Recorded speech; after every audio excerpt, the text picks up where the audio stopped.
Hello friends, welcome to Sri Tamil channel. இன்றைக்கி நம்ம பார்க்க போகிறது என்னென்னு பார்த்தீங்கன்னா செட்டிநாடு மஷ்ரூம் ஃப்ரை. ரசம் சாதம், சாம்பார் சாதம், சப்பாத்தி, தோசை அப்படின்னு எல்லாத்துக்கூடையும் அட்டகாசமாக பொருந்துகிற இந்த செட்டிநாடு மஷ்ரூம் பெப்பர் ஃப்ரை எப்படி பண்ணலான்னு வாங்க பார்க்கலாம். முதல்ல 2 டேபிள் ஸ்பூன் எண்ணெயை சூடு பண்ணிக்கோங்க. நல்லெண்ணெயாக இருந்தால் இன்னும் நல்லது. அடுத்து ஒரு பட்டை, ஒரு ஏலக்காய், ஒரு கிராம்பு, அரை ஸ்பூன் சோம்பு போட்டு தாளிச்சிக்கோங்க. சோம்பு வெடித்ததும் ஒரு 2 காஞ்ச மிளகாயை கிள்ளி சேர்த்துக்கோங்க. அடுத்து ஒரு ஸ்பூன் உளுத்தம்பருப்பை போட்டு தாளிச்சிக்கோங்க. உளுத்தம்பருப்பு லேசாக கலர் மாறுற வரைக்கும் லேசாக வதக்கி விட்டுக்கோங்க. அடுத்து கொஞ்சமாக கருவேப்பிலை சேர்த்துக்கோங்க. கருவேப்பிலை பொரிஞ்சதும் கொஞ்சமாக உடைச்ச முந்திரி பருப்பு சேர்த்துக்கோங்க. இது ஆப்ஷன் தான், விருப்பம் இருந்தால் சேர்த்துக்கோங்க, இல்லைனா வேணாம். முந்திரி பருப்பு சேர்த்ததும் லேசாக வதக்கி விட்டுக்கோங்க. முந்திரி பருப்பு லேசாக கலர் மாறினதும் ஒரு பெரிய வெங்காயத்தை பொடியாக நறுக்கி சேர்த்துக்கோங்க.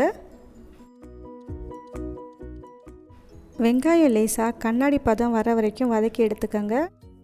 வெங்காயம் லேசாக கலர் மாற ஆரம்பித்ததும் ஒரு 4 பல் பூண்டை இடித்து சேர்த்துக்கோங்க. பூண்டு சேர்த்ததுக்கப்புறம் ஒரு 1 நிமிஷத்துக்கு நல்லா வதக்கி விட்டுக்கோங்க. அடுத்து ஒரு அரை டேபிள் ஸ்பூன் இஞ்சி பூண்டு விழுது சேர்த்துக்கோங்க.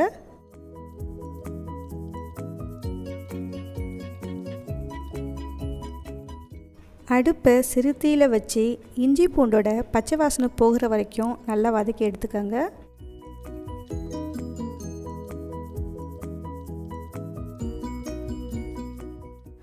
இஞ்சி பூண்டோட பச்சை வாசனை போனதுக்கப்புறம் ஒரு மீடியம் சைஸ் தக்காளியை சின்னதாக கட் பண்ணி இப்போ நாம் அதில் சேர்த்துக்கலாம். தக்காளி சேர்த்ததுக்கப்புறம் அடுப்பை சிறுதீயில் வச்சு தக்காளி நல்லா மசிஞ்சு வர வரைக்கும் நாம் இப்போ இதை வதக்கி எடுத்துக்கலாம்.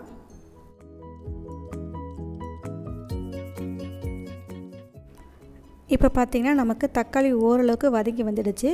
அடுத்து நம்ம மசாலா பொடியெல்லாம் சேர்த்துக்கலாம். முதல்ல கொஞ்சமாக மஞ்சள்தூள் சேர்த்துக்கோங்க. அடுத்து ஒரு அரை ஸ்பூன் மிளகாய்த்தூள் சேர்த்துக்கலாம். அரை ஸ்பூன் மல்லித்தூள் சேர்த்துக்கலாம். ஒரு 1/4 ஸ்பூன் கரம் மசாலா தூள் சேர்த்துக்கலாம். மசாலா பொடி சேர்க்கறதுக்கு முன்னாடியே அடுப்பை சிறுதீயில் மாற்றி வச்சுக்கோங்க. மசாலா பொடி சேர்த்ததுக்கப்புறம் அடுப்பை சிறுதீயில் வச்சு நல்லா கலந்து விட்டுக்கோங்க. மசாலா கரிஞ்சிடாமல் இருக்கிறதுக்காக ஒரு 2 டேபிள் ஸ்பூன் தண்ணி சேர்த்துக்கலாம். தண்ணி சேர்த்ததுக்கப்புறம் மசாலாவோட பச்சை வாசனை போகிற வரைக்கும் நல்லா வதக்கி விட்டுக்கோங்க. அடுத்து ஒரு பேக்கெட் மஷ்ரூமை நல்லா க்ளீன் பண்ணிவிட்டு இந்த மாதிரி சின்ன சின்ன பீசஸாக கட் பண்ணி வச்சுருக்கேன். இப்போ நாம் இதை சேர்த்துக்கலாம். மஷ்ரூம் சேர்த்ததுக்கப்புறம் மசாலா எல்லா பக்கமும் நல்லா படுற மாதிரி நல்லா கலந்து விட்டுக்கோங்க. அடுப்பு மீடியம் ஃப்ளேம்லேயே இருக்கட்டும். தேவையான அளவு உப்பு சேர்த்துக்கலாம். மஷ்ரூம் சுருங்குன்றதுனால உப்பு கொஞ்சம் பார்த்து சேர்த்துக்கோங்க. தண்ணி எதுவும் சேர்க்க தேவையில்லை. உப்பு சேர்த்ததுக்கப்புறம் அதுவே கொஞ்சம் தண்ணி விட ஆரம்பிக்கும். இந்த தண்ணியே நமக்கு போதும். கொஞ்சம் நேரத்தில் பார்த்திங்கன்னா மஷ்ரூம் இந்த அளவுக்கு வதங்கி நல்லா சுருங்கி வந்திருக்கும். மஷ்ரூம் ஓரளவுக்கு சுருங்கி வந்ததும் ஒரு பெரிய குடமிளகாயை சின்னதாக கட் பண்ணி இப்போ நம்ம சேர்த்துக்கலாம். இது ஆப்ஷன் தான், விருப்பம் இருந்தால் சேர்த்துக்கோங்க. அடுத்து ஒரு அரை ஸ்பூன் வறுத்து இடித்த மிளகுத்தூள் சேர்த்துக்கோங்க. மிளகை வறுத்து இடிக்கும்போது அதோடய ஃப்ளேவரே சூப்பராக இருக்கும். அதனால் கண்டிப்பாக வறுத்து இடித்த மிளகுத்தூள் சேர்த்துக்கோங்க. மிளகுத்தூள் சேர்த்ததுக்கப்புறம் நல்லா கலந்து விட்டுக்கோங்க. குடமிளகாய் ஓரளவுக்கு வதங்குற வரைக்கும் நாம் இதை வதக்கி எடுத்துக்கலாம். ஒரு 2லேருந்து 3 நிமிஷம் வரைக்கும் வதக்கினா போதும். இப்போ பார்த்திங்கன்னா நமக்கு செட்டிநாடு மஷ்ரூம் பெப்பர் ஃப்ரை நமக்கு நல்லா சுருங்கி வதங்கி சூப்பராக ரெடி ஆகிடுச்சு. கடைசியாக ஒரு 4 கொத்து கருவேப்பிலையை கண்டிப்பாக சேர்த்துக்கலாம். கருவேப்பிலை சேர்த்ததுக்கப்புறம் அடுப்பை ஹை ஃப்ளேமில் வச்சு ஒரு 1 நிமிஷத்துக்கு நல்லா வதக்கி எடுத்துக்கோங்க.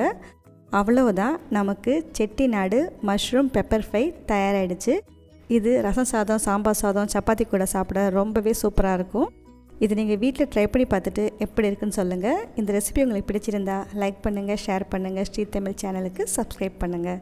தேங்க்ஸ் ஃபார் வாட்சிங்.